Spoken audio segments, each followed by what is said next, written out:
What's up, YouTube? So I've got a few things I want to talk about tonight. Just basically want to go through this video, try and do it as quick as possible because it's already late, so I don't expect a ton of people to be here. Let me know in the live chat if you can hear the audio okay. I'm going to be checking it as well. But just want to take some time to go through a review that was done about a video I did last night. So let me just check with the audio here. Looks good. Alright, sounds good. Perfect. So we're going to go to this Dr. Josh and Skylar video here. And let's just go ahead and start. I'm just going to try and skip through as fast as possible to make sure I get to all the content that I can. So I'm going to skip through as well. And let's see if I can turn the speed up. Let's call it like 1.5 maybe. Thank you. It's good to be here. How you feeling? People were worried. I'm doing good. People were worried. They hadn't seen you in a while. I just appreciate you hiring me back. Yeah, I appreciate you hiring me back. You're smart enough, and doggone it, people like you. Yeah, and the real question is, where does the beard go? Like, how much I made during one of those random things I was talking about earlier. I think this particular day, I may have been a little medicated and had some Girl Scout cookies.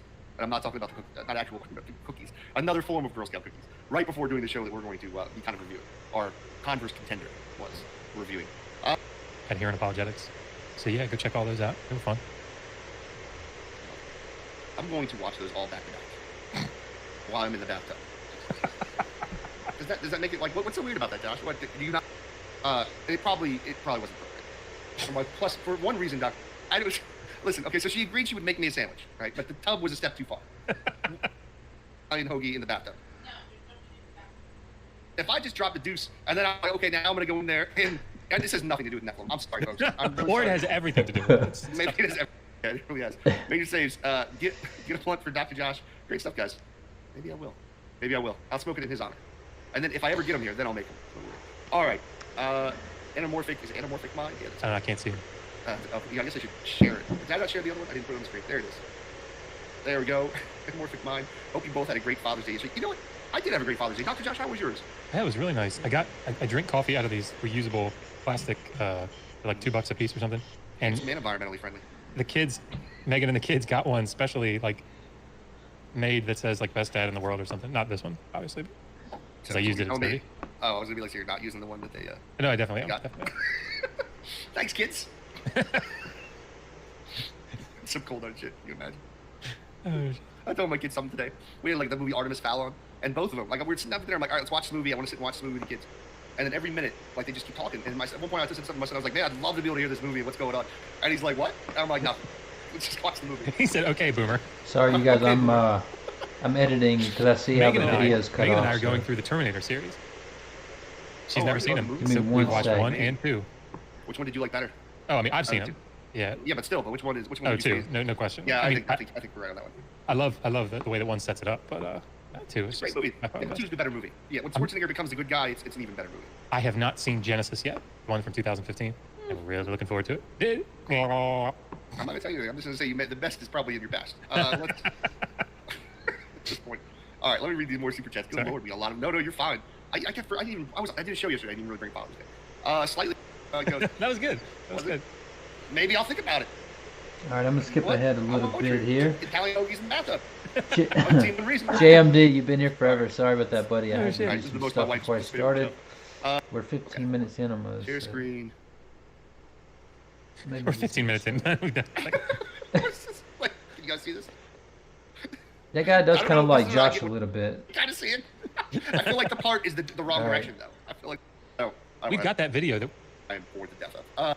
Cool video in the beginning. Giants. God, that's like their way of morally justifying the genocide in some of these parts of the Bible. Megan, can you ask if the Canaanites had giants?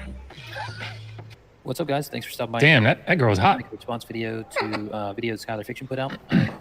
Dude, I hate to laugh at my own comments, but I remember that particularly like when what happened on Twitter because I did troll a little bit because when he wrote something to you or about the video, And then my smart ass gets on there like, spoiler alert, the Canaanites weren't half-breed angel giants. All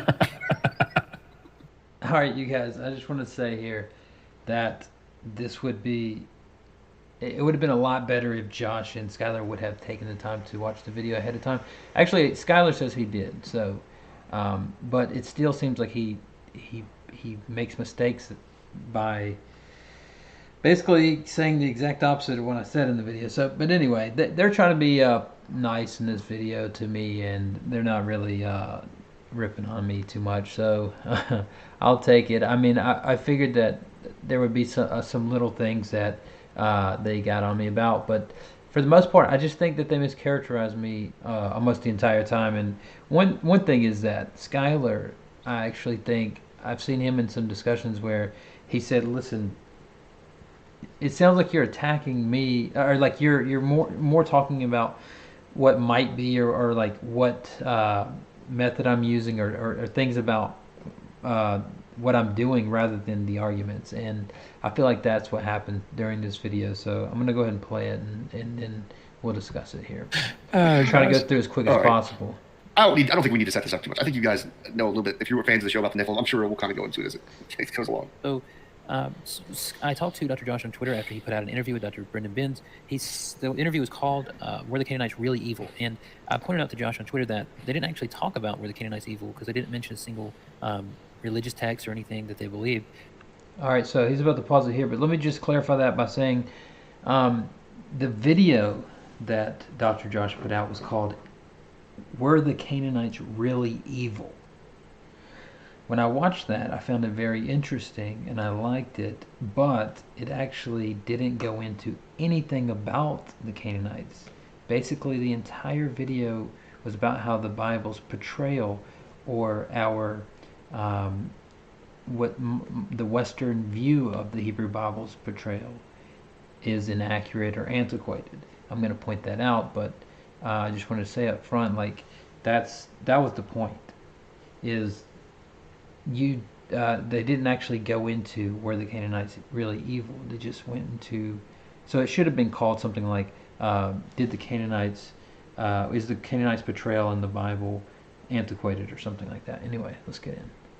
They basically just said the whole time that the Hebrew Bible was either wrong, or our perception of it was wrong, or it seemed to be antiquated, or scholarship was shaped by the view of the Hebrew Bible, which shapes how people think about it.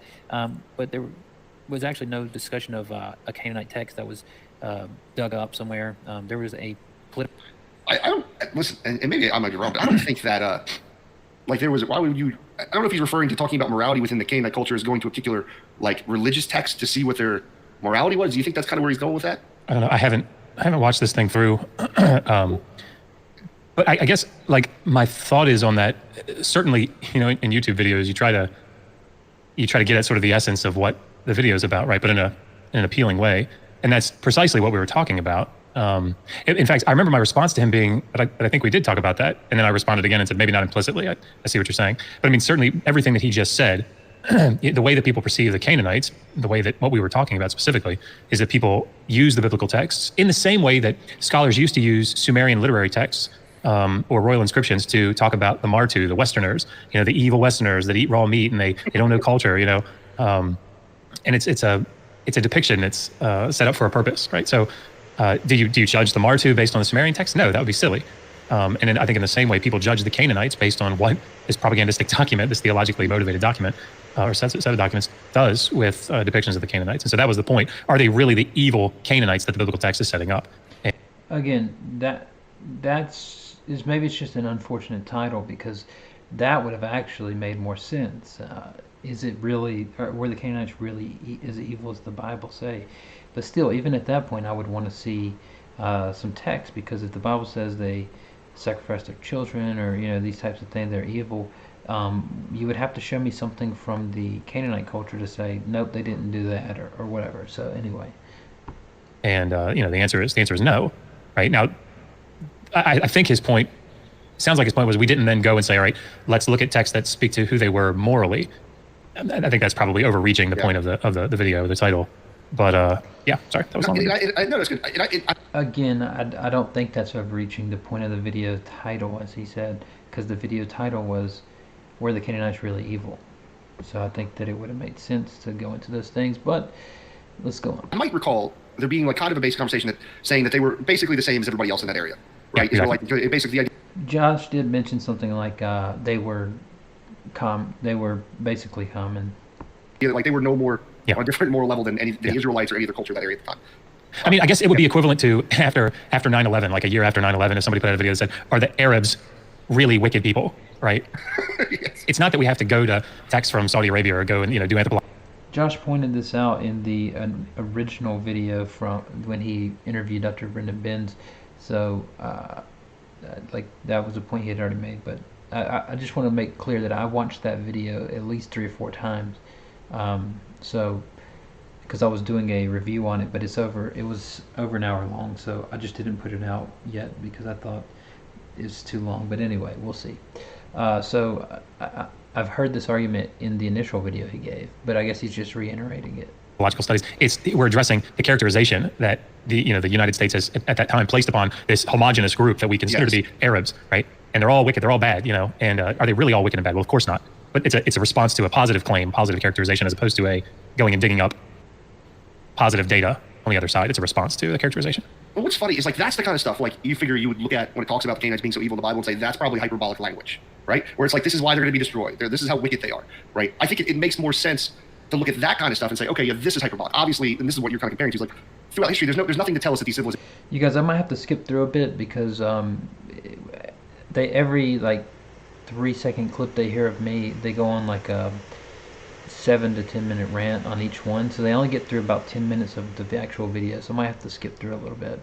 Were any worse than any of the other civilizations around, including the Israelites. So, and I don't even know that I would say it's hyperbolic. I would just say it's propaganda. I mean, I wouldn't say that like Americans saying all Muslims after 9/11, all Muslims are all Arabs are wicked and terrible. I don't think that's hyperbole. I think it's just a setting up a false characterization so that you can have motivation against the other. I think that's what's.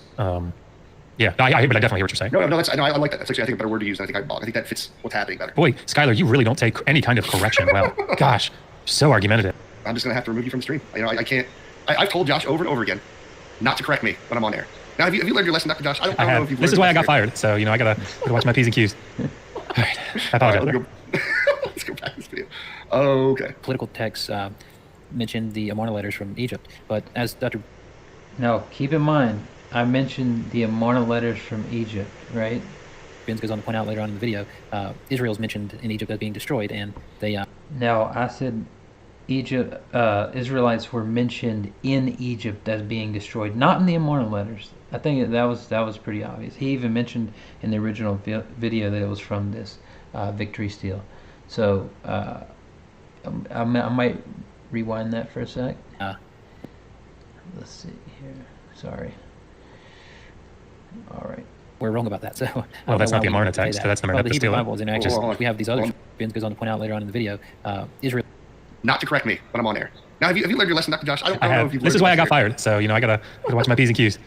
All right. I apologize. Let's go back to this video.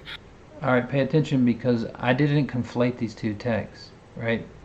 I'm just making a point that we seem to say that the Hebrew scriptures are biased and they can't be trusted, right?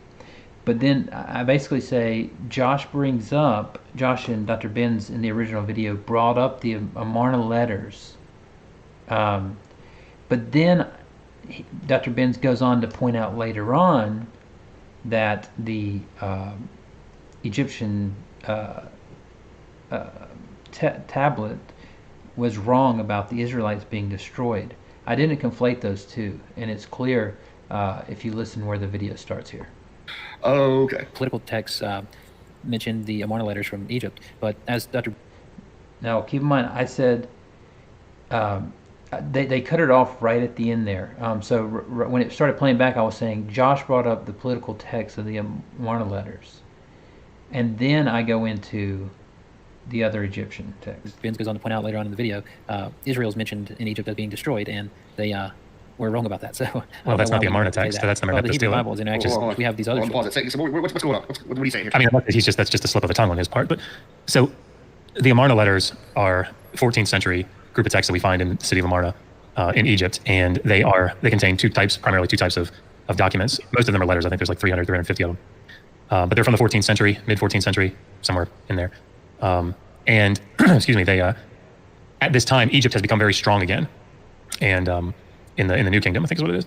And I always get Egyptian history screwed up, but I think it's the New Kingdom. And so Egypt is very strong there, exerting tremendous influence upon Canaan, Israel, that area up there, that strip of land in the southern Levant. And excuse me, and the Hittites are also very powerful up in the north, in Anatolia and Turkey. And you have this other major powers, they call the Great Powers Club, and they're writing letters to each other. Well, So you guys, Josh, he's going to go on a little bit here, so I'm going to skip ahead because he's going to summarize my point basically here in a few minutes. But this exact point that I'm making here, when archaeologists went in and excavated in the city sorry, he's gonna reiterate it and make my point for me later on. You'll see that. of Amarna, they found this group of tablets that are copies of these letters that were sent back and forth. Pharaoh and his vassals in Canaan, they're attacking them or whatever, and asking the Pharaoh for help. Anyway, but that's all in the 14th century. But then he referenced the text that talk about Israel being destroyed. That's the Merneptah stela, which comes from 1207, which is they're not related, so I don't know. But it sounded like what he was saying is that Egypt, the Merneptah stela got that wrong because it said that Israel was destroyed. And so because they got that wrong, I shouldn't trust the Amarna letters. Well, I mean, they're not connected, but irrespective. That is not at all what I was arguing. Just go back and watch the original video without stopping it every 3 seconds and listen to what I argue. I say what they're doing is they're trying to say that the Hebrew Bible has is biased in that we shouldn't trust it in certain areas. And then I say, okay, well, why are we looking at these Amarna letters and other documents from different cultures and trusting them as being unbiased as compared to the Hebrew Bible? And then I go, even the guy you're interviewing later on said that the victory stele was wrong in Egypt. So that was my point. So it wasn't what he just characterized it as. Of that, it's a completely different genre. That's a victory stela that's placed there, just like in the book of Joshua, which they would argue is hyperbole, right? The same thing is true in the Merneptah stela. The Egyptian pharaohs coming up through there and conquering all these places. I wiped these people out, and I conquered these people, and I wiped these people out, and his seed is no more. Well, it's just war rhetoric, right? Of course, he defeated them. I mean, there was a battle, and he probably won because they're minor. But it doesn't. It's war rhetoric. It's hyperbole. So using that to speak about historical, and maybe that's not what he was doing. Maybe I'm just misunderstanding. Listen, this is why we got Dr. Josh here on the show. This is Dr. Josh is like, see, again, food analogy. It's like ice cream on a nice Sunday afternoon, right? Like it's hot outside, you're just hungry a little bit, but not too hungry. You just want something a little sweet, right? But you want something that you're gonna feel fulfilled. Like after you have those calories, you're gonna want to you're not gonna feel guilty about it. That's what Dr. Josh is. So it's either like that, or the other possibility is the people listening are hearing blah blah blah blah blah blah blah. Okay, that's enough, Josh. Let's just stop. Just rein it in, buddy. Can we go back to the Italian hoagie jokes in the bathtub? Like that was working stronger, better earlier. Here's Dr. Josh talking about history and education and what the actual topic of the debate is. Not the debate, the show is. I forgot to put this up earlier. Mother J. He's like, I think you kind of summed it up pretty well. Yeah, Initial Earlier. Oh yeah. Oh man. sources. It's like, oh, why would we consider those accurate? Anyway, that's maybe to come in another video. I did a video pointing out some mistakes in. I just kind of sound like what he was saying because right there, he's like, I think you kind of summed it up pretty well. Yeah. Initial video, but it turned out to be over an hour long, so I thought nobody's going to watch that, and so I'm just going to focus on this. So on that same Twitter post, Skylar said to me, spoiler alert, the Canaanites weren't half-breed angel giants, which is obviously a facile version, way to put the argument. Which No, that's a quote from a peer-reviewed source. They're trying to divert because Dr. Brenda Benson was asked a question and barely said anything about this topic, and Skylar put, spoiler alert, Canaanites weren't half-breed angel giants, and now they're diverting by saying, well, no, it's supposed to be a scholarly. Well, the guy you had on was scholarly. The show was scholarly, so. I do wonder sometimes why people take tweets so seriously. I mean, I guess there are sometimes that you should, but I mean, that's clearly not. That's poking the bear a little bit. Yeah, absolutely. Like, I don't know how you would think that anymore. Because almost every conversation I've had with Conference Contender is surrounded about Nephilim, right? And this is why it was so funny just to get a little dig. You know, the reason for that, though, is because every conversation we've had is about Skylar's misunderstanding of these cherry-picked texts in the Old Testament. Because he admits in many places that, like, I don't know that much about the New Testament. I don't really have a problem with the New Testament. And he says that later on in this video, he says that I don't really go into Daniel. I don't really know anything about the book of Daniel or any of that. like his bread and butter is like these core verses. So if he's wrong about them, like obviously it's gonna change his whole approach, right? In there and be like, yo, tell you they weren't freaking out for Giants. Like, it's so funny, bro. I crack myself up. All right, let me read these super chats. Hold on. Nick James for 5. That's what he means. Maybe. Thank you all 106 of you watching this evening. Spending your whatever day, the one day night with us, making my dreams come true. Let's continue. That sounded so sarcastic and not appreciative, right there. That's what I'm like saying it. I'm like, man, that sounds really dick. Thanks for watching. Thanks for watching me, guys, and donating money. I'm so above it. I'll just fuck around. All right, let's go back to this video. This poor, I almost feel bad for Converse because most of this video is not at all dealing with what he said so far. Of the complexity Because of we're an talking issue. other stuff. And as I pointed out, not a single text about that was mentioned the entire time. In fact, only one person asked a question related to that topic, and the interviewer just hand-wavingly said he thought that it was an embellishment. Even if it's mythological, it seems that that's the explanation given in the actual text. And I believe that's the case. So we're going to jump in and see if there was anything said that would indicate that what Skylar's saying here. But I just want to point out that I was disappointed in listening that they didn't actually talk about any of the work of Heiser or Michael Heiser. This guy should be like the Nephilim king. This guy, they love him. Anyways, I would be clear though too. I think people, and I would tell theists out there that are actually interested in dealing with my ideas and my arguments, that the best way to do this is actually just engage me, ask to come on the show, or ask to meet me on another channel. Because when I do review videos like this, I'm gonna have fun and I'm gonna be a little over the top because This is where Skylar's being pretty honest. Like he's saying, look, when I do these review videos, I'm just being over the top, having fun, being entertaining. Like so, I give him credit for that. And Josh will say later as well that, you know, I didn't watch this beforehand, so maybe some of the things I'm saying turn out to be wrong in the end. I consider myself an entertainer, but I'm also going to try to educate and give you some genuine views. So I would say, like, probably best thing Converse is let's do a show together. Come on, we'll flush this topic out if you'd like. Sure. I just want to kind of give some context because sometimes I'm just messing around having fun. John Walton or Daryl Bach or any of these guys where about what the biblical text actually says in regards to the Canaanites. They didn't bring up any verses. They just kind of gave their opinions on what they believed the traditional understanding of these texts were. And it wasn't until one of the questioners in the Q&A portion asked the question, did the Canaanites have giants? And the last point before we jump in is, it's interesting to me how scholars have talked about this subject in a serious manner for years, and none of the participants, except for Dr. Ben, seems to be able to not laugh at the proposition. I like how, what's funny about this, just instead of just saying Josh and Megan laughed, like he goes roundabout to be like, well, you know, none of the participants seem to take it seriously. I was actually referring to Skylar as well because I'm reviewing a video with Skylar in it. So instead of saying Skylar and Josh and Megan all couldn't hold their laugh about this proposition, I just said the participants. Sorry. I guess because it's literally nonsense. It's like telling me leprechauns talk. Oh, there are leprechauns. I mean, not even just telling me leprechauns talk. It's showing me leprechauns exist and be like, you should take this seriously about mermaids because they exist. And, you know, there may be some religious texts about it. So I won't mention people's names, but there have been certain topics that we have had guests come on and talk about. Scholars in the field come on and talk about these topics. It's in their field of expertise. And after the show, when we've gone off air, they've looked at me and said, so was I fair? Like, I was trying to make it not sound like it was a silly idea. Did I do okay? You guys, all that is a testament of incredulity. That has nothing to do with anything. That he knows some scholars that when they went off air, they were basically faking, like they were taking the proposition seriously. And I guess he's using that to try and justify this, but that just shows their incredulity. That doesn't actually say whether it's true or not, right? Right. And the reason is, a lot of these things, yeah, I mean, I guess I don't want to say too much about it, but there are some cases where it's not only clear, but it's prefaced that there are theological commitments that are driving interpretations. Mm-hmm. And when you have that up front. So he just pointed out that he thinks there are theological commitments that are in driving interpretations. Watch the original video I made, okay, and tell me, break down the interpretations I gave, and tell me how there's some type of theological bias there. And then he's going to point out that he's also talking about that archaeological or just looking at history as a whole might have some type of bias because of theological view. But that's kind of begging the question because it's like I could just say that you have a bias against the Hebrew Scriptures, and so you find the scholars that agree with you.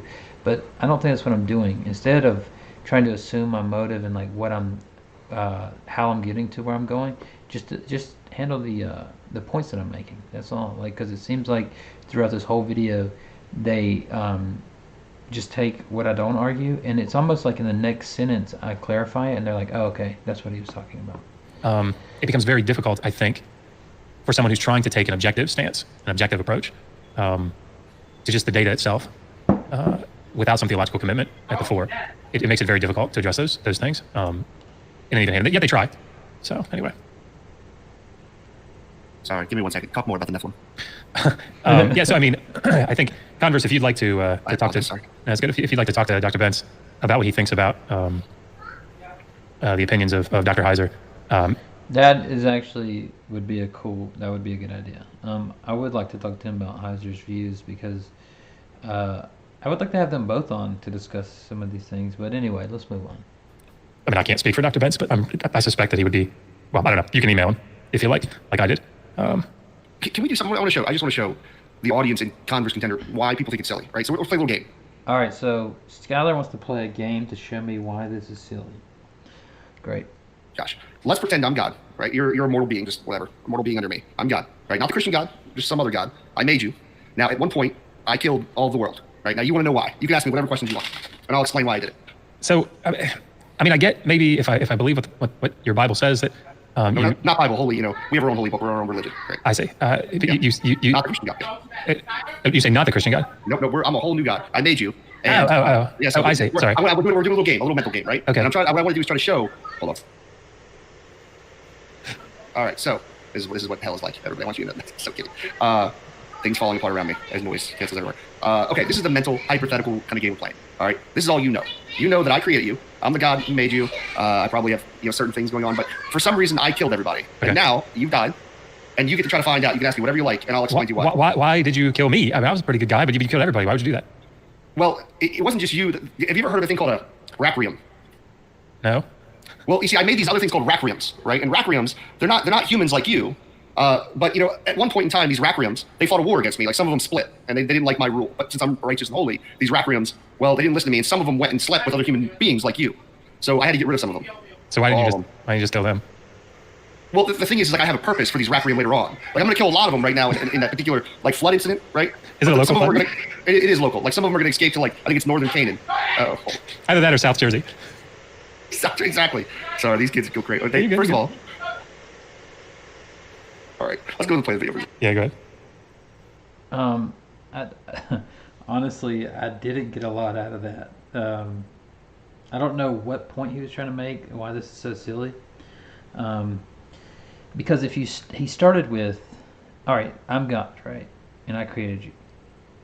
If you start with that, I don't see how something like this is silly. Like, even if I were an atheist, right, I would read the story, and instead of, thinking, it's ridiculous, I would think, well, this could be telling an actual story, but I would look at it through materialistic lenses. So I would say, you know what, maybe this is an actual story, and maybe like somebody actually did come here, like an Ancient Aliens kind of thing, where some extraterrestrial person or being came here and impregnated humans and the genetic disorder BWS or giantism or something like that occurred through the genetic mutations that took place between these two.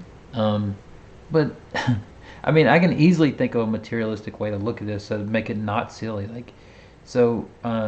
Anyway, let's just move on because I didn't think there wasn't a lot to that. And this is a form of poisoning the well, to go ahead and laugh at the proposition to indicate that it couldn't be the case. So, oh my God, that's not why we laugh. For Christ's sake, God. All right, keep in mind what I pointed out here was that when they laughed at this questioner's question, they said, "Were there giants in Canaan?" And they laughed at it, and Josh facepalmed. And I said that when people do that, it poisons the well. I did not say that they laughed at it to poison the well, but he's going to try to accuse me of assuming his motive. And in a second, Skylar's going to ask him, and he's going to say, yeah, he said that we laughed because we were trying to poison the well. That's not what I'm saying. I'm saying that when you laugh at a proposition and make it look stupid, it poisons the well whether you were trying to do that or not. Yes. Sorry. What did he say? What was the reason we laughed? The reason that we laughed is because the proposition was so funny and we're poisoning the well. We laughed because before we came on the show, I said, beware, you're probably going to get this question. And it hadn't come up because we hadn't brought it up the whole time. And I assumed it was going to be the first question that people asked. And it wasn't, because that wasn't the focus of the show. The focus is what does the data say? Like, we talked about archaeological data. We talked about the amount of text, what it means to be a Canaanite. It was funny that the last question was about the thing that we said was going to be the major thing. Whatever. Yeah, that's okay. But it's good when people assume motives. No, it's good. Yeah, like Again, I didn't assume his motive. I just said that when you laugh at proposition, it it obviously poisons the well. If somebody were to ask me, "Do you believe that life could come about without a God?" and I just, are you serious, dude? Quit playing. That does poison the well, whether it was my intent to or not. two of the nicest people on freaking YouTube trying to poison the well. Yeah. All right. Asked on to speak about the Canaanite. He's an expert in the ancient Canaanite civilization. While Dr. Benz is qualified to speak in this area of Near East studies, I was unable to find a Canaanite specialization, either in his bio or... All right, keep in mind with this. All I'm doing is I'm responding to what Skylar's saying. Let's listen to what he says. Asked on to speak about the Canaanite. He's an expert in the ancient Canaanite civilization.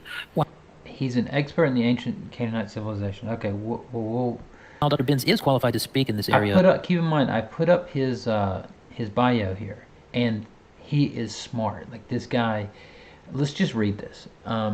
Sorry, I'm going to have to read it off the screen, but after teaching high school history for 2 years in Queens, New York, Dr. Benz attended Princeton Theological Seminary, earning the Henry Snyder Gemin, I can't really, it's kind of blurred, I don't know if it's blurred on your end or not, but award in Old Testament, and graduating with an MDiv. He earned a PhD from the Department of Hebrew and Judaic Study of New York University. While there, he was awarded the College of Arts and Science Outstanding Teachers Award and served as a teaching fellow for the Graduate School of Arts and Sciences Teaching and Learning Program. His areas of interest include Israelite history and religion, biblical theology, and contemporary biblical interpretation. He is a member of the Society of Biblical Literature and American Oriental Society. So I'm just pointing out when Skylar says, Josh had on an expert in the Canaanites culture. I'm just saying, like, I think this is just a passing mistake, and that he's an ancient Near Eastern expert. Like, you know, it was a misrepresentation, but anyway. Of Near East studies, I was unable to find a Canaanite specialization, either in his bio or in... Can I say, I don't know if he's just being really douchey, or taking me, like, when I just say specialist, I don't know, I didn't really think college. Go ahead, Josh. Now, Josh is going to come back with a copy of his book, and he's going to present it like it's a big fact. I watched the original video 3 or 4 times, and in the original video, he shows Dr. Ben's book on screen and suggested people to buy it more than once in that video. And keep in mind, I've seen it multiple times, so I know the title of this book. Oh no, this is going to be great. Sorry about the loud children earlier, folks. They're now, my wife is taking care of it. They were supposed to be, I told my son they could sit in their bed and play on a tablet for 10 minutes. And that they had 5 minutes left. I went and told them after that. And then they pretended like I was going to come in and tell them when they were done. So they sat there for an hour on their tablets. JDS kids. What you got there, Dr. Josh? So this is the publication of his dissertation. The Land Before the Kingdom of Israel, a history of the Southern Levant. That's Canaan. And the people who populated it. Brendan Betts. So... yeah, very significant point. I mean, honestly, you suggested it twice, at least twice during that interview with him, so I already knew that. But that's kind of besides the point. It's funny because Josh is going on to prove my point. He's using this as an example that Dr. Benz is a specialist in Canaan because it said Southern Levant on the front of his dissertation book. But he will point out in a minute that, well, that doesn't actually make him a specialist in that, and he probably wouldn't consider himself a specialist in Canaanite culture. And then he talks about his own doctorate work on Kish, and he'll say that, well, that doesn't make, I won't consider myself an expert in that field either. So it's like he goes on to prove my point. The book, by the way, yeah, that is a big book. 496 pages. Not that length is the determining factor. Sure, yeah, absolutely. We took some time to write a decent-sized book here. So part 1, the varieties of socio-political experience in the late Bronze Age Levant. So setting the context, defining policies and perceptions, the cities in the Southern Levant, the lands of the Southern Levant, the Sutu and the Apiru. Let me point out something else here. In the Q&A section, he's asked multiple questions about the Canaanites, and he just is honest, and he goes, I don't know. Like he's asked a pretty straightforward question about do the Canaanites did they practice child sacrifice, and he says, I don't know. It seems like they did. And then on multiple questions about the Canaanite, he defers to Josh and says Josh would probably know more about this than I would. And so you can see why I would say when Skylar represents him as this Canaanite expert that I might think, well, there's nothing in his bio about it. And while he did write about the Southern Levant in his dissertation, there's some straightforward questions that a Canaanite expert would probably know, like did they practice child sacrifice, for example? So anyway, not saying that he's not qualified. I specifically said, while Dr. Benz is highly qualified in this area of ancient Near East studies, I did not find a specialization in Canaanite. But you'll see after they do this whole like 8-minute tangent to show how I was just being inaccurate, at the end I'll say something like, but maybe this was just a passing mistake on Skylar's behalf. I say that just to hedge my bets, in just case, I was wrong. But I think that is this case. I mean, he talks about Labayu, Shechem. Yeah. Anyway, so this is all specifically about the period. He's dealing with the rise of Israel in the land. Now, I mean, I don't think that I don't think Dr. Benz would say that he's a Canaanite specialist. Okay, there you go. That was my point. I just said I didn't find a Canaanite specialization. Move on. Like if you would just listen to the full clip instead of every 2 seconds, you would hear where I'm going to go. But maybe this is just a passing mistake on Skylar's part. Right? I mean, I don't think that I would say I wrote my dissertation on Kish liturgical laments from the Old Babylonian period. I wouldn't. Again, whenever I said that he didn't have a specialization, he grabs the book and puts it up there and goes, he wrote his dissertation on the Southern Levant as part of it. I thought that he was saying that makes him an expert in it, but now he's almost backtracking. I call myself a liturgical specialist. I wrote my dissertation on it, but I mean, yeah. So, but that being said, I mean, I think I'm trying to be kind. I think it's. And I appreciate that, Dr. Josh. He's trying to be kind. What he really wants to say is like, hey, look, dude, this guy is an actual expert in the field, regardless of his specialization. You're not an expert at all. You're not a specialist, dude. Like, in fact, you're not even a generalist. So, and he's right. Like, I'll give that to him. Like, he didn't say that, but he's trying to be nice. So I know that's what he was probably wanting to say. And I get it, right? But that's why you can't just go off of. You have to just answer my points point by point instead of going off on these tangents. Yeah. Dr. Benz is eminently qualified to speak on the topic that he was asked to speak on. Again, just play it back, and I said, while Dr. Benz is heavily qualified, or he's certainly qualified, he doesn't have that specialization. And then Skylar's going to go, I wonder if he researched this before he says these things. And believe me, he wouldn't have spoken on it had he thought he was ill-qualified. Yeah, no, absolutely right.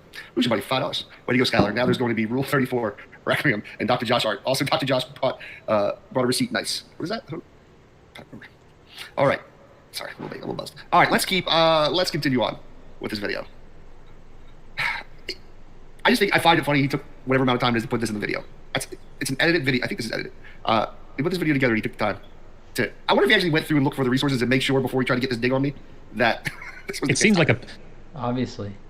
I mean, I would wonder if the three scholars that he mentioned, Heiser and Walton and Bach, I wonder if he would look back because he seemingly relies fairly heavily on what they're saying. I wonder if they have Canaanite specializations in their CV.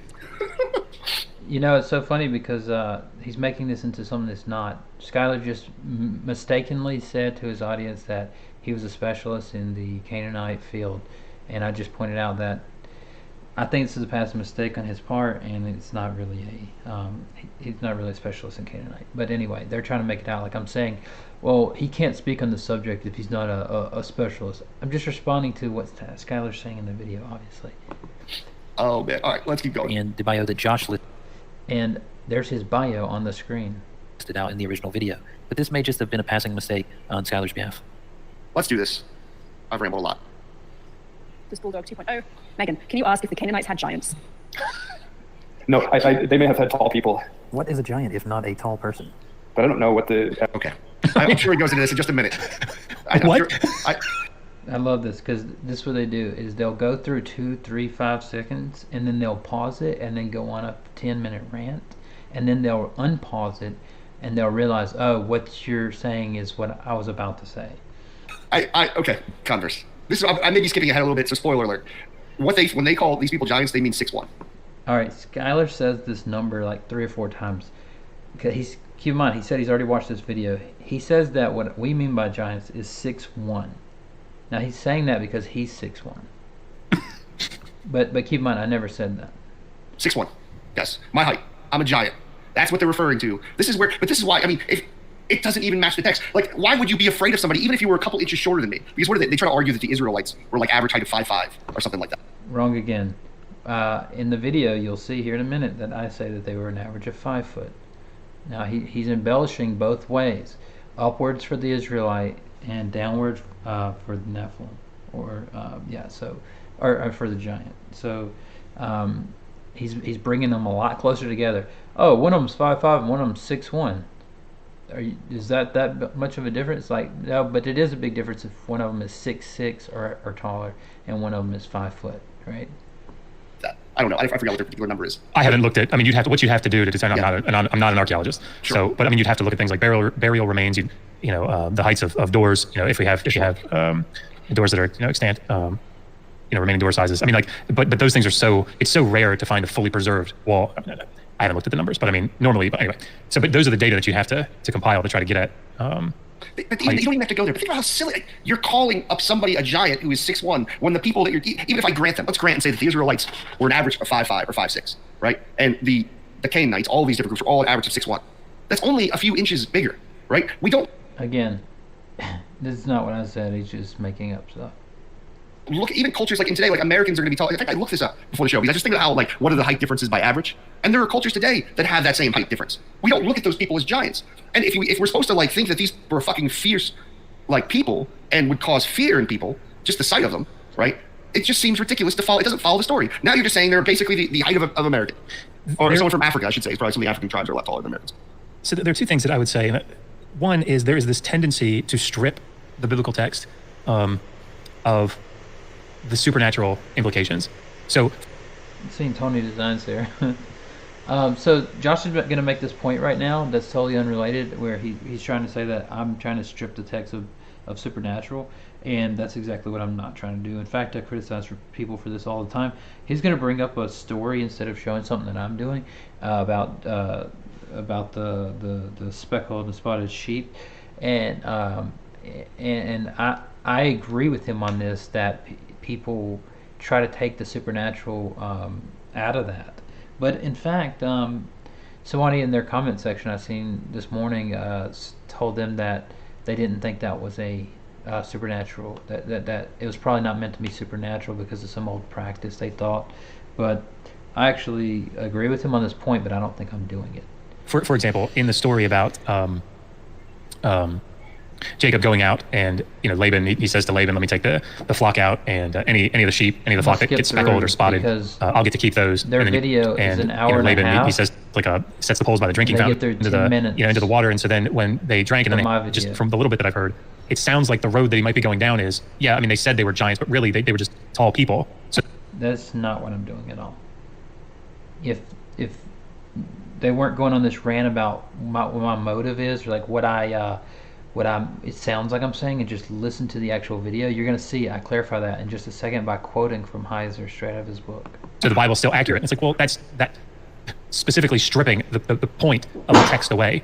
Yes, 100. See, this is why they call him atomic, because he just drops knowledge bombs like this. Let's keep that in mind. Stupid energy. Stupid energy for 999. They aren't referring to height. I'll let you guys figure out the rest. SWE. All right, let's go back and listen to more of this. We might have to do two episodes on this. The average height of remains found in burial sites were So he admits he's not sure, but he thinks there could have been tall people there, just not giants. Well, as Heiser points out in his book Unseen Realm in chapter 25, he says, how tall were the biblical giants? Well, there's only one measurement in the biblical text, and that's of Goliath. Now, the traditional Masoretic text has him at 6 cubits in a span, or roughly 9 feet 9 inches. But in the Dead Sea Scrolls reading of 1 Samuel 17:4, it says that Goliath is only at 4 cubits in a span, or 6 feet 6 inches. And virtually all scholars consider the Dead Sea Scrolls reading superior and more authentic. He goes on to point out that archaeological work across the... Does he mean in general or just there? Yeah. Again, I'm not saying this, I'm reading it. So it might have sounded like I was adding that at the end, that virtually all scholars consider the Dead Sea Scrolls more accurate. I'm not actually saying that. That's part of the quote from Heiser. There's so much I want to unload with what's being said here. First of all, are we saying that is the Goliath a Nephilim? Was that something that was part of canon? I don't remember.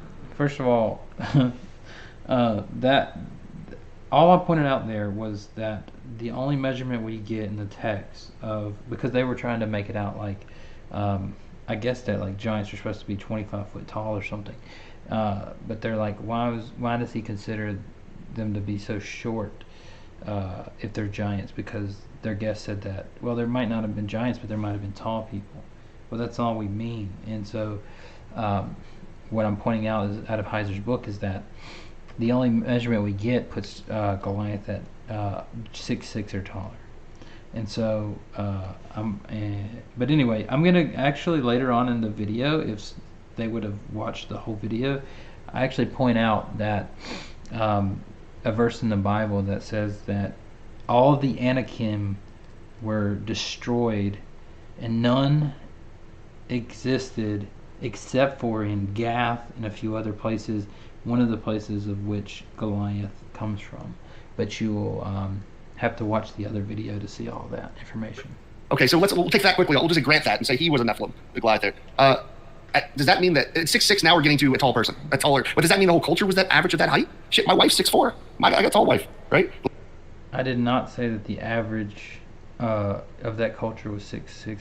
Here's another big mistake they keep making in all the videos that I want to stop and clarify it now, because it's going to be helpful if they just understand this point. When we say there was giants amongst Canaanites and Amalekites and these other groups, well, we're not saying it when we read that in the text. We're not saying that every single person there is a giant. I pointed this out in the video. All you gotta do, they're reviewing this video, so I point this out in the video that what we're saying is there are these groups of people amongst the Canaanites and Hittites and Amorites and in these groups that are named the Rephaim and the Anakim. And Josh will actually go into the Anakim here in a minute. He didn't watch the video, so he doesn't know how that relates, but hopefully in the second part they'll see that. Anyway, like there are tribes in there are tribes in Africa that are super tall, right?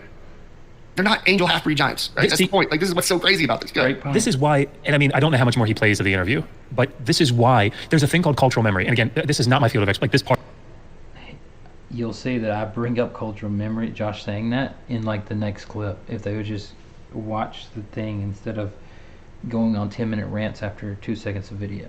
Part of the biblical field, biblical studies is not my expertise, right? But there's a thing that scholars refer to as cultural memory. And so, you know, you think about, and we reference it here. It's the reason Dr. Benz is talking about tall people. There's a group of people called the Anakim, right? The Anakim, and you see that in the text. Frank Peretti, I think, wrote a novel based on the Anakim. But Anak means like a necklace, right? So, and so the idea is that maybe that they theorize that maybe the Anakim wore these necklaces, that they were very tall, and that has a cultural memory, that the people in the land have a cultural memory of like tall people, unusually tall people, and that it becomes sort of legendary, right, and mythologized in a sense. And now it's you couple that with things like, we know that in the early Bronze Age, you know, like the third millennium, that they had massive fortifications, they had these massive structures, and it kind of goes down at the end of the third millennium and then gets built back up. So what Josh is trying to argue here is that, well, there was this cultural memory about these Anakim. The reason why is because in every culture there were these like giant figures that are these old heroes. You get it with the Greeks, you get it with Sumerians, you get it with Canaanites, you get it with the Hebrews. You get it in Egypt, you get it everywhere. And so the problem is that since you get this in all these stories, one way to do it is to say, well, this is a cultural memory, and there's these humongous fortified mega structures around the world. But they're only looking at the complete huge mega structures, and they have these memories of all these giants being around. They're just a cultural memory that they're kind of legend. It's kind of a legend that they're all believing in, you know, and they're believing it because it's some type of shared memory. I don't think that's the case. That sounds more like a biased interpretation of the ancient Near East than the version that. Well, no, they were just actually correct that the huge megalithic architecture around all these places and the shared memory of all these peoples in places, maybe not completely accurate in all the stories, but may have a kernel of truth. And then again goes down in the late Bronze Age during this whole period under discussion. But that would mean that these remnants of these massive buildings probably, I mean, we know that some of them did stand, right? And so there's probably it seems highly likely that there's this general cultural memory, big structures, maybe tall people, and it just kind of gets built up into this as the years go by. These oral traditions continue these things on, that this idea of these giants, these and that gets woven into the story to try to show the when they came into the land, into the promised land to take, they had to fight these massive people, these giants, and they were superhuman. And so what do you do? Do you go? This was the whole point of the stream. Do you go to the biblical text, which has its own commitments, it's doing something, or do you say, okay, let's start with the archaeological data. Let's start with the sources that don't have this, axe to grind, right? They don't have the. All right, so we're going to start with the source that don't have this axe to grind, because the Bible has these theological commitments, unlike the other sources that don't have an axe to grind from the ancient Near East, right? Like, that was my point in the beginning with the whole thing about, well, they quote the Amarna letters to talk about the Canaanites in the initial video, but then later on they talk about how Egypt wrote something inaccurate in the victory seal, right? So that was my whole point, and he's saying that we need to look at sources that are unbiased, like, okay. These same commitments to propaganda. And if they do have commitments, you try to they have different commitments, right? But they might not be. So, for example, the Merneptah stela, that victory stela that's in 1207 that talks about Israel. We don't look at that where it says that he wiped out, his seed is no more, he's been completely wiped out. We don't look at that statement and say, okay, the seed of Israel is wiped out. That means Israel's there and it's completely gone. No, we go, yeah, okay, that's hyperbolic. What do we pull from that? There was something called Israel there, and it was apparently significant enough to make mention of. That was my whole point at that. I mean, he just remade my point from the beginning that, hey, in all these sources, you're going to have to look for bias in these different things. So why do we just do that? And why do people do that just with the Hebrews, for example? So anyway. That's what you do with that. So, yeah, this frustrates me. Anyway. Well, and I think part of the problem is, too, it's like the Bible is the claim on this particular matter. Right? It's the Bible that's making the claim, or at least the reader of the Bible and how they interpret it, is making the claim to say, hey, there were Nephilim in this land. It's because of what happened in the Genesis story. So, like, it's actually funny because if you have every culture from the ancient Near East saying that this is the case, and the megalithic structures at least give some type of support to that fact, it's not the Bible making the claim. It is the shared norm. It is the claim that all cultures had made in that area at that time. You're saying that they were being inaccurate or embellishing those things, or that they're believing legendary things from your perspective.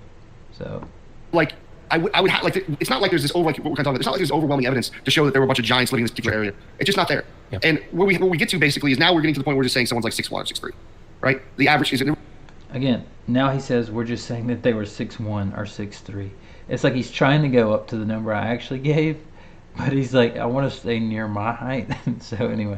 The reason I keep using the word 6'1" is because of Rob Rowe and the Sentinel Apologetics, what they're arguing, and I have a feeling Converse Contender has pretty similar agreements, especially being Michael. I don't know where he got that 6'1" number from, Rob Rowe and Sentinel Apologetics. Maybe Rob can send me a link on something about that.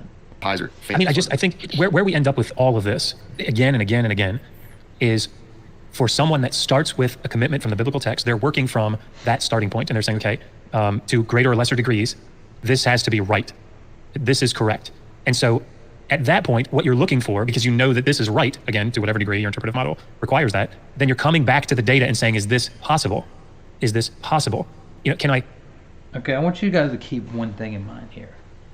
They keep going. They've been going on this rant off of like a 3-second clip of me for a while now, and they keep going back to the Hebrew Bible's biased and that we're operating under this theological commitment, and then we're trying to make the evidence fit what we're saying.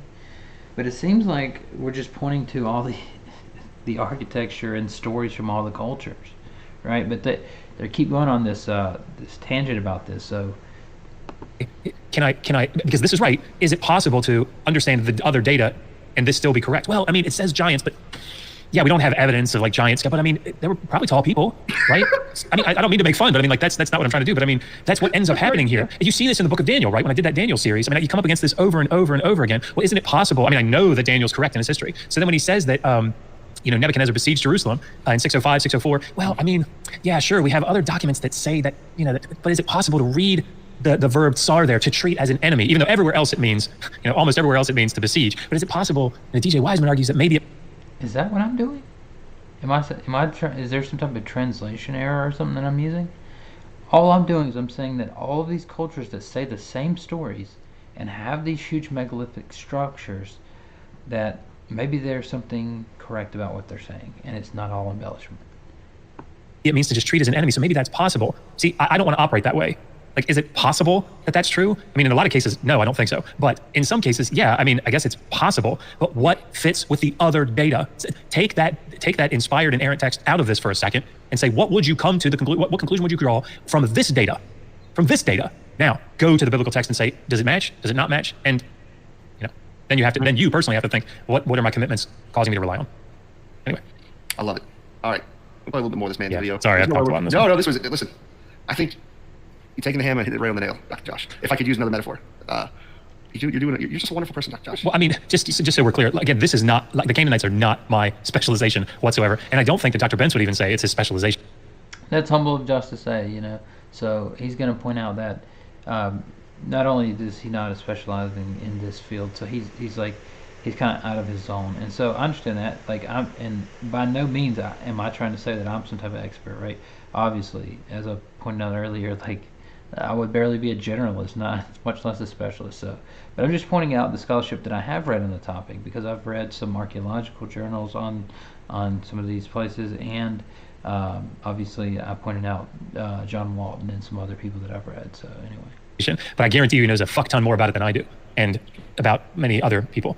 He meant to say me there, but he was being nice. Thanks for that, Dr. Josh. Appreciate you. More than many other people do. And so, yeah, I mean, I'm probably not the right person, given my current research interests. Too hard on yourself. Too hard. But I mean, if people are really interested in having this incredibly highlighted book of Michael Heiser's really gone over, if you're really interested in that, well, start presenting it to people that specialize.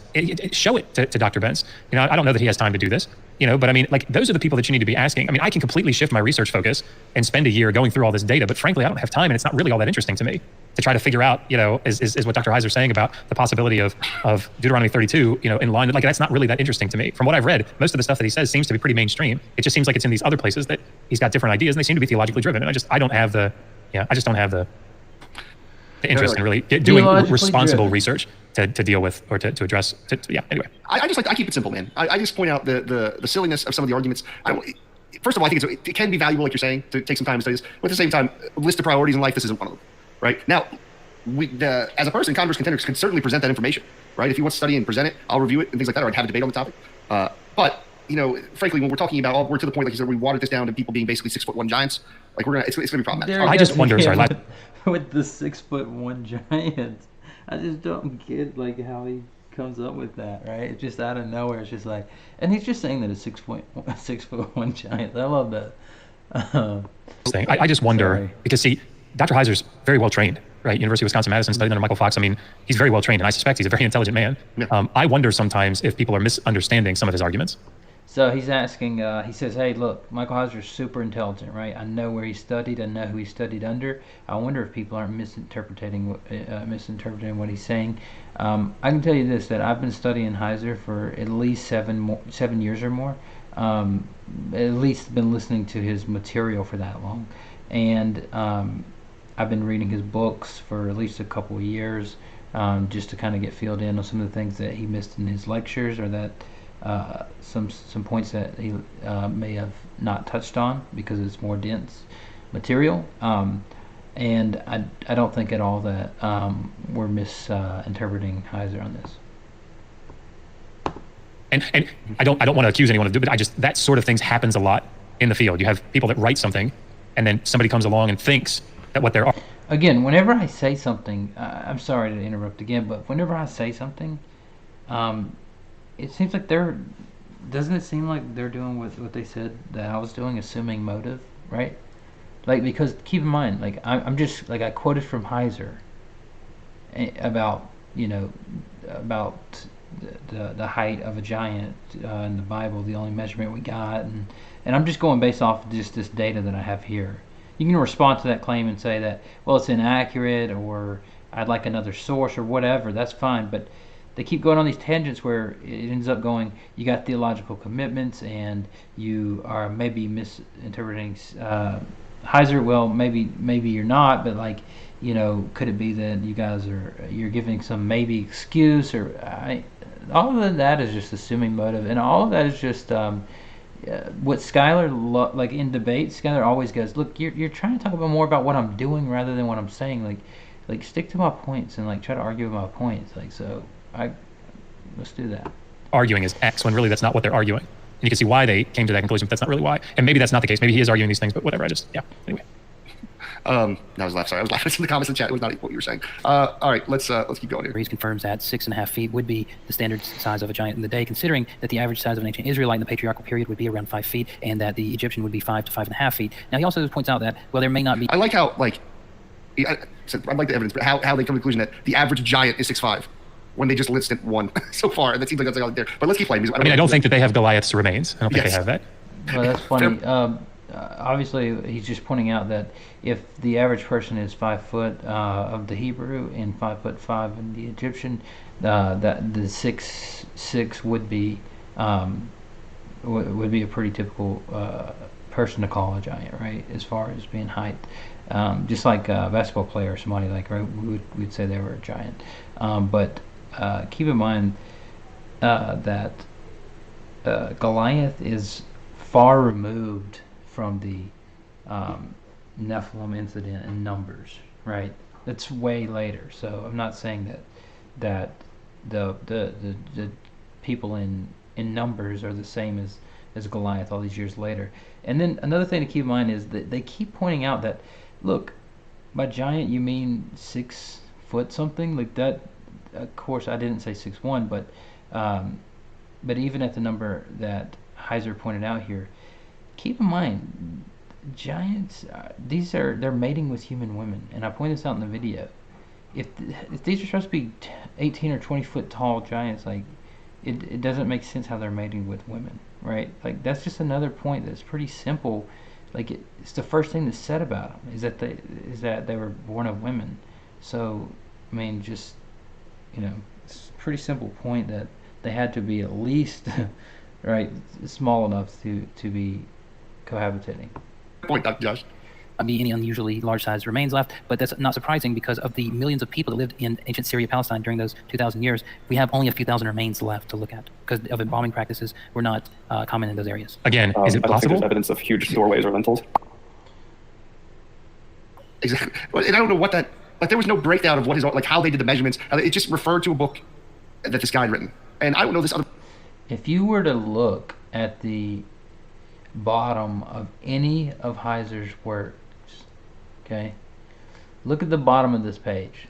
If you can see my mouse here, there's 3/4 of a page about is nothing but footnotes of references. Look at this other page. The whole bottom of this page is footnote references. If you want to challenge any of that, feel free. Have only a few thousand remains left to look at because of embalming practices were not common in those areas. Again, is it I don't think possible? there's evidence of huge doorways or lintels. Exactly, and I don't know what that. Like, there was no breakdown of how they did the measurements. It just referred to a book that this guy had written, and I don't know this other person. Is this Heiser right here in this book still? That looks like Heiser's book. Yeah. It had a lot of highlighting in it, so I suspect it's his. That's how you can tell. Again, he says Okay, he thinks. so keep in mind they let the part play where Dr. Ben says that he's not sure if there's tall doorways or lintels, right? But that's something we would expect. There were giants in Canaan, and then they play back here, so it's almost like they don't know that I'm responding to that because they take it on this long tangent. But anyway. Thinks there is an evidence, but here's the excavation of a site called Tel Bet Mirsim, just for one example, and it points out the age of 2200 to 1600 BC of strong walls and great doors. In one building, very large door sockets were still in situ, which shows the heavy construction of doors in the days of Lot. Now, perhaps this will be challenged because it's from a book called Archaeology. Before we even get into the source, that's not why I would challenge it. First, I would say there's very good reasons you would want to have thick, big doors. Here's the thing right here. Of course, of course. Yeah, there are many reasons why you might want to have, like, security, for example, right? But here's the thing is, that's not what I'm arguing. I'm responding directly to what the person you're interviewing said. He says that he doesn't know he says, I don't think there's any evidence of big doorways or lintels. And I'm responding directly to that. I'm not saying, hey, here's big doorways and lintels, therefore there were giants there. No, I'm just responding to what he's saying by saying, I don't think there's this evidence, and I'm saying, no, there is this evidence. To your buildings or your home. It might be because you don't want people breaking into it very easily. That's just what I first thought, thinking about the time period, like what's happening, safety matters, like could be a wealth thing, could be a tons of stuff. So this is why I brought this up. One of the things that's very noteworthy about the Canaanite city-states, and again, not my field of specialization, but one of the things that's noteworthy about it is you have a large buildup of this monumental architecture during certain periods. So again, in the third millennium, you get a big buildup of these city-states, these big walls, big structures, big temples, thick walls. And this is something that happens in Mesopotamia, it happens over here in Canaan. Then at the end of the third millennium, very early second millennium, it goes away, right? It's argued by, I can't remember her name now, but that Jane. there's significant climate change. We have evidence of significant climate change in the area, and so probably people reverted to like pastoral nomadism. But anyway, but then, right around this, I mean, I don't remember the years that were specifically up there, but I thought it ended in 1600. Like this period of the Middle Bronze Age, roughly consistent with the Old Babylonian period. Again, another major buildup, right? And it's during a weak period in Egypt, as I understand the chronology. So again, building up big buildings doesn't mean big people. I mean, if that's the case, is that what I was arguing? It's kind of funny that. Big buildings doesn't mean big people. Oh, obviously, we get that, right? And they're gonna harp on this for quite a while. When the only point I was doing, all I was saying is I'm responding to your guest. Just listen to what he said, and then when he says he doesn't think there's the evidence, and I show the evidence, you can't then go, "Oh, what are you saying? With this evidence shows that there were giants." Like, come on. Yeah. So anyway. Yeah, there's various reasons you'd have. Yeah, exactly. I mean, the main bottom line is really that last sentence you said is just because you have big buildings doesn't mean you have big people. All right, we don't have too much more time. We got 10 more minutes maybe. You want to talk to Josh? Oh yeah, I'm good. Good. All right. In Bible history, but here's a similar passage from the Rutledge Handbook of People and Places of Ancient Western Asia. At the same site, Tel Bet Mirsim, it reads, only meager remains survive of the city's early Bronze Age M3 phase, covering the first three strata, so there's part of the explanation from the first question. There are, however, much more substantial remains in the four Middle Bronze Age strata, early M2, which indicated the city was fortified in the second of these strata and had a number of large houses, presumably the residence of social elites, and displays some attention to urban planning. The city reached the height of its development. Can I say so far, like this is literally what you just said? Yep. Like, does he not understand what he's reading? Because it's literally telling you the reason they're large is it was for wealthy people, the elite. I wonder, wow, it's as if like back then and not like right now, rich people live in big homes. It's as if throughout human history, rich people and wealthy, powerful people live in big houses. I mean, who would have guessed? I mean, think about it from this perspective. When you have this area here, particularly Canaan, is subject to the major powers up in the north. So the Hittites, the Assyrians, Babylonians, and the Egyptians in the south. It is the way that you get back and forth between those regions. If you think about the way that the land is laid out, you're not cutting through the desert normally. You're coming up the Fertile Crescent and down through Canaan. Right? There are two major roads that go through there, like travel ways. The King's Highway and the Via Maris, or the Via Maris, and the Way of the Sea and the King's Highway. And it's not only is it the place that you travel through, but it's also became the buffer zone between Egypt and everybody else, right? Mm. So you have this buffer zone where you try to create distance so that if an army comes, your border's not right here. You've got this huge buffer zone. So if the Hittites decide to attack, they got to come down through Canaan. So you've got outposts, you've got forts. There's a lot more time to try to deal with them, or at least get prepared as they come down through. But so. Why was I saying that? Oh, so during that time, during these periods, you see it in the biblical text. when you have strong nations like strong Assyria, strong Babylonia, strong Egypt, they want money, right? So what they're going to do is they march out to the west, or they come up into the north from Egypt. But when periods of weakness show up in these other nations and they kind of leave you alone for a while, they don't have the money, they don't have the strength or the resources, whatever, to make those marches out to the west or to come up north and do incursions because they're dealing with their own internal problems at home. Well, guess what? You're kind of left with your tribute. Nobody's making you pay that tribute anymore. So man, now you got a nice reign. You can start spending your money on yourself, right? You start to build things up. Now you've got these cool building projects that you're putting into play. And again, kings are. Again, just go back and watch this without me doing any commentary on it, right? Just go back and watch my original video and then watch this one. And it's interesting if you actually watch the first video, the video I put out. It's interesting to watch me respond directly to Dr. Benz, even though I know he's an eminent scholar and he's more qualified than I am, but just to show this and then watch the rants after 3 seconds or 5 seconds of what I said, watch the 6 to 8 minute rants that just go into my motive and all of these things. It's just, it's interesting. Iron Charioteer, I've already been on Skylar's channel to talk about this before, so you can check that out if you want to see. Showing them that's what they do. So it's frustrating to me sometimes. The reason we have our channel is that it can make a lot of sense to pick up an archaeological excavation report and read it and kind of read into it what you need and pull out from it what you need. The problem is if you don't understand how archaeology works and what they're actually saying or how to do current research on that, you can get skewed results. And I'm wondering if I agree with that. That's what's happening here, because he's seeing monumental architecture and it sounds like what he's taking from that is big people, or at least the potential for big people. Is that what it sounded like I said? Was that my argument? Like, did anybody see anything or hear anything that was close to that? All I did was respond to the Dr. Benz. That's not what this is. Anyway, I don't know that that's what he's doing, but it sounds like it thus far. No, I love it. That was perfect. As a Canaanite urban center in the last two of its Middle Bronze Age strata. In the last stratum, a large courtyard building identified as a palace was unearthed. Now, this is just one example, and it's actually one of the smaller sites. And I actually went through and read all of the excavation notes in this book on JSTOR, The Excavation of Tel Bet Mirsum, Volume 2, the Bronze Age. It was full of interesting insights about the Canaanites at this place, like the worship of their serpent goddess and how they lived. And we do know about megastructures from these areas, right? Think about Jericho, for example. And Josh, he's a smart guy. He'll point this out. He says, well, there were these fortified cities, right? And then he'll relate it to something that his guest said earlier about a shared memory in a moment. And archaeological remains.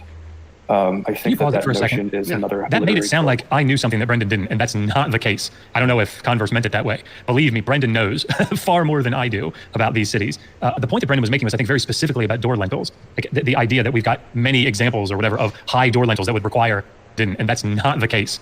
He's a smart guy. He'll point this out. He says, well, all right, I want you to listen to this. Now, this is just one example, and it's actually one of the smaller sites. And I want you to listen to this because he's trying to say that I think Dr. Benz, whose resume I've already read and I have posted there, right? It's like a ridiculously great resume, like CV, right? He's trying to say that I think this guy doesn't know about the pyramids in Jericho and all these great structures. Like, just think about Charity, right? And then listen to this. I actually went through and read all of the excavation notes in this book on JSTOR, The Excavation of Tel Bet Mirsum, Volume 2, the Bronze Age. It was full of interesting insights about the Canaanites at this place, like the worship of their serpent goddess and how they lived. And we do know about megastructures from these areas, right? Think about Jericho, for example. And Josh, he's a smart guy. He'll point this out. He says, well... I'm just saying Josh is going to point this out later because he's a smart guy. There were these fortified cities, right? And then he'll relate it to something that that picture wasn't even supposed to make it in there. This was clipped out of an original clip. I'm surprised Josh didn't say anything about that photo because that photo wasn't supposed to make it in there. But like I say, this was revised out of a much longer clip. I said earlier about a shared memory in a moment. And archaeological remains. I think that notion is another. That made it sound like I knew something that Brendan didn't, and that's not the case. I don't know if Converse meant it that way. No, Believe me, Brendan knows far more than I do about these cities. The point that Brendan was making was, I think, very specifically about door lintels. Like the idea that we've got many examples or whatever of high door lintels that would require, that would allow for really tall people to walk through. That's what you do, right? When you hang art up on the wall, a lot of times you can tell how tall the person is. I think Sherlock Holmes did this in one of the books. There was some writing on the wall, and he said, well, that guy must be 6'2" or something, or 6'4", and it's because it's up at eye level. Right, and that's what people tend to do. It seems like that's what people tend to do from my experience. Is if you're taller, things go higher on the wall. So you don't want to be ducking down to get through door lintels. If everybody in your civilization is tall, you're probably going to bring the door lintels up, right? So or the ceiling's going to be higher, or whatever. The thing is, all right. Here's another thing. He just said again. Skylar makes this mistake. He keeps making it as well. he said, if everybody in your civilization is really tall, you're not going to have low door lintels. Again, it's just a mistake. We're not saying that everyone there was giants. We're not saying they were all tall. We're saying there are these specific groups, as the text says, that amongst these groups, there are these groups of people that they call the Raphaim. If you watch my original video, I go through all the verses where it says, like, and then they killed Og, the king of Bashan, and he was the last of the Raphites. Or it'll go into the Anakim, the giant group that Josh mentioned earlier, and it'll say, and there were they went in and destroyed all of the Anakim, and none were left except for in these little towns, and it names the towns, and one of which is where Goliath's from. And so go back and watch that, because again, and Josh had asked me before. He says, hey, he emailed me one time and said, hey, is Heiser really arguing that all of the Amalekites were Nephilim? And I said, no. Rather, what is he's arguing something like the people that were totally destroyed and wiped out amongst the Amalekites were the Nephilim, because Amalekites are found later on. The same thing with the Hittites when it says that they were totally destroyed. Well, like Uriah was a Hittite, right? And you think about the story with David, so when we're not just grouping all these people in. That's like something that needs to be understood, because it keeps coming up. I think what he's saying is, hey, I haven't read through the archaeological reports. If he did, I'm sure it's been quite some time. He has many other things that he's doing. Again, I think he says, I don't think there's any of this, rather than I don't know if there. So we'll see. And he's not going to say yes we do or no we don't have evidence of high doors. So what he said was, I don't know of our archaeological evidence of preserved high door lintels. But my point was that we have monumental architecture. Believe me, he knows that. We talked about it before the stream started. I think we actually talked about it during the stream. Anyway, there's some common sense too. Like, listen, this is if it was such a big thing that the Canaanites were these giant people, big. Let's just say. There he goes again, right? If it was such a thing that these Canaanites were giant people, that's not what we're saying, right? We're saying there were giants among them. But anyway, big people, right? Like this would go through many different facets of their culture, and not only their buildings, but aspects of who they are, and it's just not apparent in history. The one big thing that Brendan and Dr. Benson and I talked about, I think we talked about it during the stream, was the fact that during the period that if you have semi-divine beings that, as the biblical texts seem to talk about, at least in some places, that are heavily fortified and require supernatural intervention to break through, why the hell does Egypt control this region? Exactly. Why? All right, so there are a couple things here, right? Like, number one, we know that, just think about today, right? Like, the most powerful people, like as far as strength-wise, these big, powerful people, they don't necessarily run things, right? Like, you don't have the White House ran by, like, the toughest guys, right? It's usually run by, like, either, well, I hate to say this, but either the most intelligent people or the people who are most well-connected or things like this, right? It's usually not about the actual size and power of the groups that are running it. But then secondly, he says that why is Egypt, subduing these groups and setting up outposts? Well, it's like, keep in mind that Egypt, and you'll see here in a minute, has depicted giants and sons of God in their culture as well, and you'll see that in just a second, because when they stop on this rant, they're going to see. Is it that they're making incursions? Why do they have forts set up, these outposts set up in there? Why is it that the kings of these nations are asking the Pharaoh for help? I don't understand. Like, you would expect them to not have that problem. You would expect Egypt to have the problem of we're getting our asses handed to us when we try to go up there, because you have all these semi-divine people ruling these nations. These cities. And anyway, I don't know. Again, and I think he's making a mistake there again to think that all the Canaanites are semi-divine giants. So I just want to just make that clear one more time, that we're saying there were these heroes. They're called heroes in different cultures amongst these people. Just ask somebody, one of these guys, just to really clarify, because I'm trying to understand what the flood was about now if Nephilim survived. Because then I'm like, okay, well, if you went ahead and killed all the humans that were really, really terrible, even if it's local, let's just say it's local, right? Let's just say some humans in the world survived. But like, okay, so you decide these group of local humans, they were really, really bad, so we had to take them out by flooding them. Why wouldn't you take the Nephilim out at that point in time with them? Because they're obviously really bad too, I would imagine, from the way it's being described, and you have to go conquer them and get them out of the lands at one point. But anyways, let's play another minute or two of this, because hopefully he'll maybe say something interesting here in the next minute or two before we gotta wrap it up. to emphasize. All right, so Skylar stops the video there, but he talks on mute for a little while, so I'll use this as Yeah, an that was a opportunity to disaster. address the points that were made. I think this is a literary trope used to emphasize what Again, you might see how that picture popped in and out of there. It's just because it was from a. He doesn't mention it, but it's just it was explaining it was from a how I kind of edited this up. Israel's up against, right? The He's short, basically yeah. using what I call the explanation of embellishment. So, for example, in the ancient world, you will find hieroglyphs and other structures that depict giants. I'll give you an example from Egypt. Is you'll see a hieroglyph of a pharaoh holding regular-sized people by their hair. All right, so let me stop here for a sec, okay? Because this is almost over, and I just want to say, Dr. Benz, when he was asked, were there giants? Did the Canaanites have giants? He says first, they may have had tall people, but I don't know about giants. And I responded to that by saying, well, hey, look, here's what Heiser points out, another scholar in the field, that by giant we don't mean 25 foot tall, right? He makes the point that the only size we get is of 6'6" or taller, and that's later generations, so that they could have been a little taller than that, obviously, during the time of numbers. But then I want to point out as well that they're cohabiting with human women, right? So these can't be 20-foot tall people, right? And then he points out that, well, I don't know if there's the average size of the remains that were found there. And as I quoted Heiser, he said, look, of the millions of people that live there, we have barely thousands of remains, and they're not great, right? So we don't actually expect from that long ago to have all these remains left. And so then he pointed out that he didn't think there was evidence of tall doorways or lintels, and I pointed out that that wasn't the case, that there is obviously evidence of high doorways and lintels, which it seemed that Josh agreed with. And then he moves on to saying that, that he Josh made the point about Egypt subduing, but look at this picture of this pharaoh, right? And so, but then Dr. Benz wraps up all of his points by saying, yeah, it just seems to be like a theological embellishment for the, he says, like, he doesn't say embellishment, but he says something like, well, let's see exactly what he says, that way I don't misquote him. Trope used to emphasize what Okay, Israel's yeah, up so he against, right? says that it's a literary trope used to emphasize what Israel was up against, and to make it, so people knew in later generations that, hey, there are these, we had to defeat like some major guys with God on our side. So anyway. He's basically using what I call the explanation of embellishment. So, for example, in the ancient world, you will find hieroglyphs and other structures that depict giants.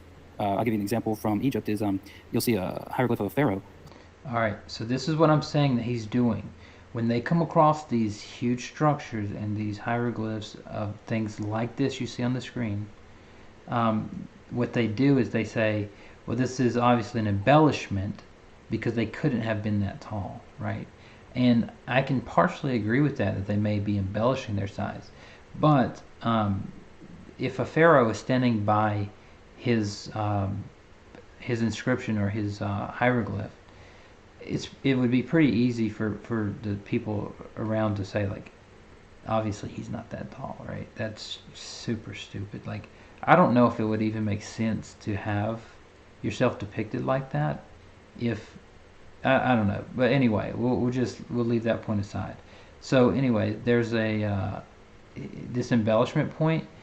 I just think that it's too easy to go to for people to kind of sweep this under the rug, right? So, but anyway, we'll let him make a point. Holding regular-sized people by their hair, and they're dangling like half the size. Oh, I love Skylar's point on this, where he looks at this picture of this like giant person holding these people by their hair, and he goes, I'll let you just listen to his response. Size of the pharaoh.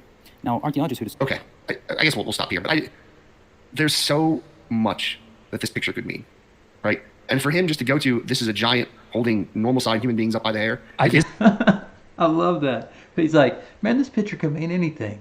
And for him to say that this is a giant holding normal-sized people by their hair, it's just like, does anybody else like just look at this and hear that? It's like if you were looking at a picture of a car and you're like, dude, this guy's trying to say this is a car. It could be anything.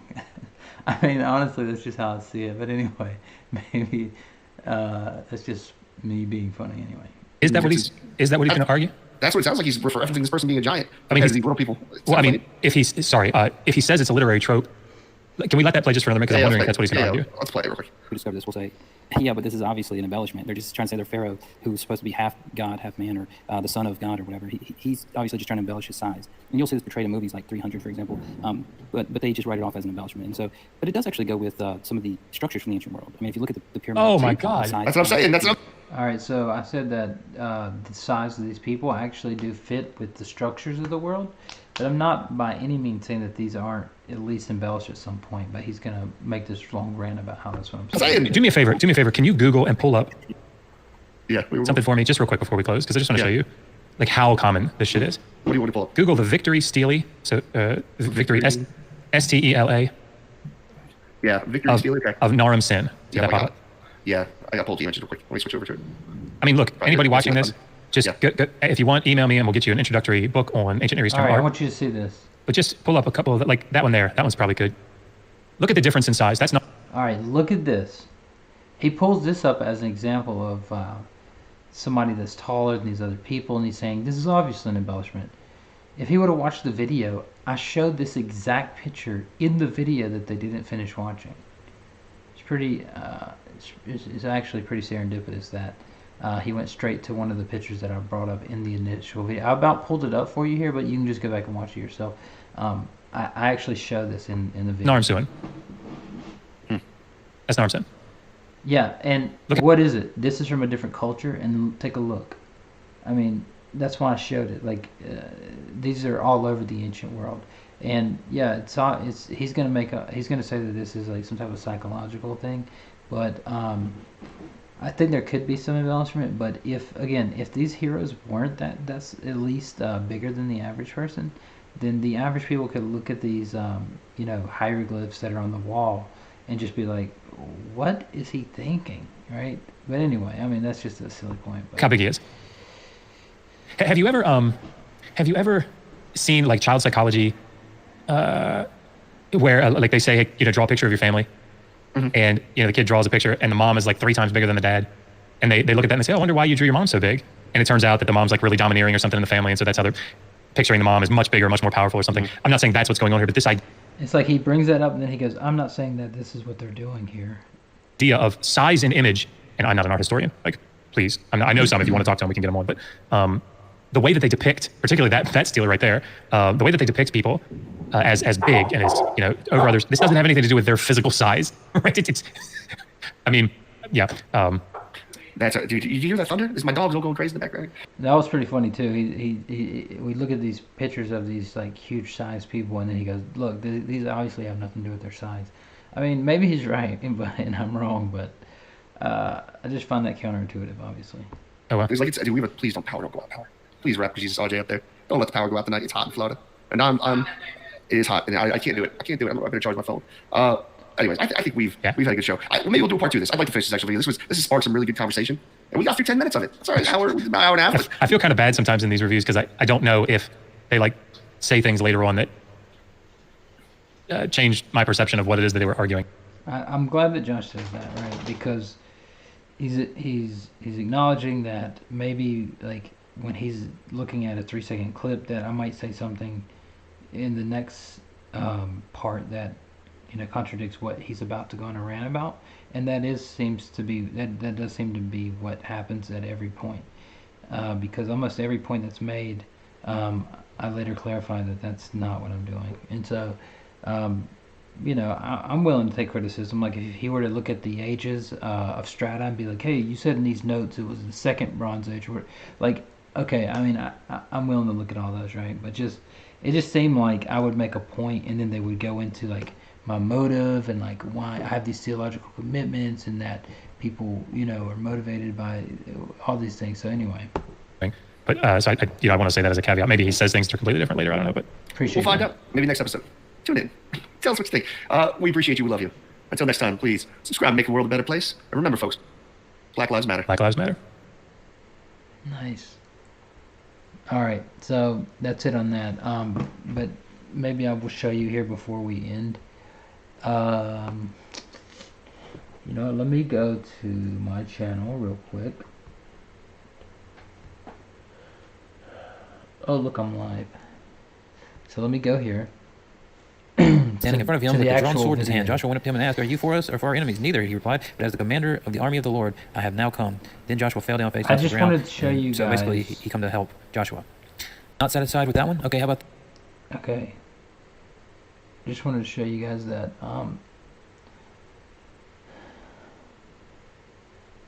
what I pointed out in this initial video, and maybe they'll get to it. All right, take a look at this. Oh, look, it's the exact picture that he pointed out, right? Yeah, actually, it's in the video. Like, it just helps if you watch the video ahead of time, of course. But I'll point out some of these other hieroglyphs and. argument here is that, okay, if Canaan is these giant hybrids that are made from the gods, right, why are they being subdued at some period hang on one by the sec. Egyptians? But keep in mind, as all these pictures show, the Egyptians were depicted as giants as well. Now he's making it out like I'm saying that there's no embellishment here, but obviously I don't think they were as tall as the giraffe, and I say that, and I say in the video, like, these have to be embellishments unless you think that they're standing as high as a giraffe, right? And then sorry, there's one more thing I wanted to point out here from the initial video. Oh yeah, here we go. So I wanted to go over some of these verses because the problem is that it didn't seem like they had. I know Skylar had watched this. He said he did. Because Skylar says in this video and in the initial video Josh made, he asked the question about hyperbolic language being used as well. So I'm going to handle both of those and ask, are those just apologetic motifs, or are they actually what the text uses? So let's start here in Numbers 13. But the people who live there are powerful, and the cities are fortified and very large. We even saw the descendants of Anak there. The Amalekites live in the Negev. The Hittites, Jebusites, Amorites live in the hill country, and the Canaanites live near the sea and along the... All right, I want you to look at this. You have the Amalekites, the Hittites, the Jebusites, the Amorites, the Canaanites. Okay, these people are the people groups that are supposedly going to be destroyed. Okay. Verses later, in the same land with all these people, the spies come back and tell us what they seen there. And they seen the Nephilim there, the descendants of Anak. Anak here is the people that Josh mentioned, the tall people with the necklaces, the Anakites, right? And we seem like grasshoppers in our eyes compared to them. They're just saying like these guys are super huge. All right. One of those same groups, the Amorites, God says, although they were tall as the cedar trees, like, right? I don't think they were actually as tall as a cedar tree, of course, like it literally. I don't take it literalistically, but I do think that it means that they were actually tall. Here again, the Amorites, Hittites, Perizzites, Canaanites, Hivites, Jebusites, and God says that I will wipe them all out. So God's going to wipe them all out. And then the Lord brings you into the land to possess and drive out before you many nations. So now instead of destroying them, you're going to drive them out. And it mentions these same groups, right? And look, it says 7 nations larger and stronger than you, okay? All right, let's move on.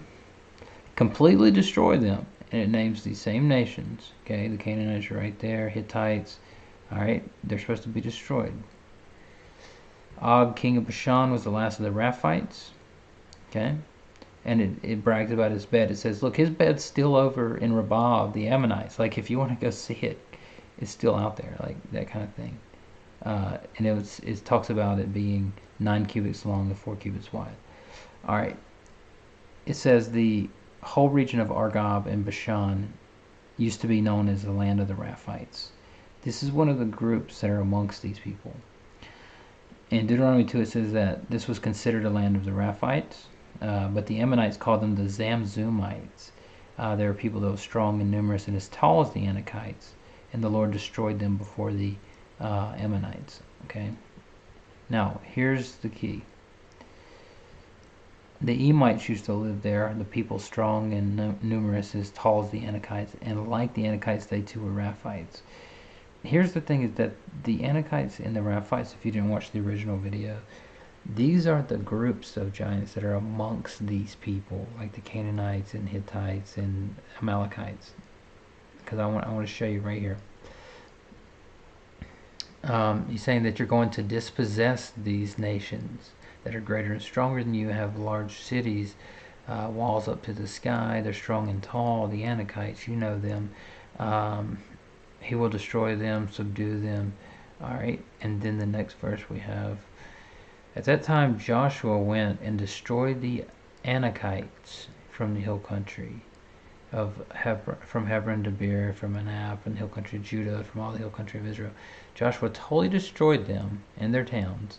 No Anakites were left in Israel, in Israelite territory. Only in Gaza, Gath, and Ashdod did any survive. Now, that's a significant point, because what it's saying is, like, whenever it uses this language about totally destroying, we see Amalekites later on, and we see Hittites later on, like I mentioned earlier. Uriah in the story of David is a Hittite, after it says they were totally destroyed.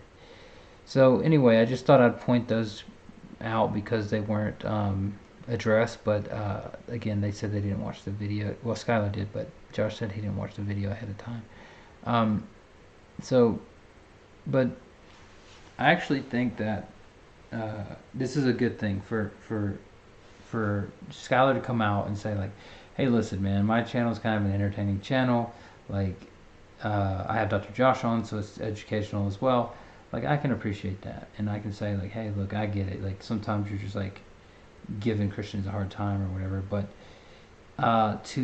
you have to look at it from our perspective sometimes. Like, we're not just making these things up. Like, this is what the text says. We're not finding the verse that you're coming up with and trying to tailor something as a response. It's just what's in the text already. We just think that you're cherry picking verses. So, and we're thinking about younger Christians who have, don't have experience in this. They're young and impressionable, and they're listening to this, and maybe it's hurting their faith, right? Maybe it's hey, listen, this Dr. Josh and Skylar, they've got these scholars coming on, and they're saying that the Bible is biased and that it's not correct about these things. And when I heard that part about Dr. Ben's response about the high doorways and the different things that he said, and then when I seen Skylar tweet at me, like, oh, and he said that they weren't angel hybrid giants, it just made me think, like, how do you get from what he said? How did you get that from what he said? But if it was just kind of him passingly joking, I guess I can let that go. But anyway, appreciate you guys being here and checking this out. I'm going to go ahead and end it here. Let me see. My phone's about dead, but I'll see if I have any comments to get to. No, I won't, because my phone's dead. Well, you guys are out of luck. Well, hang on a second.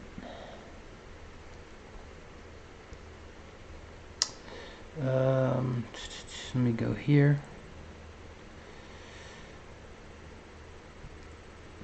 All right.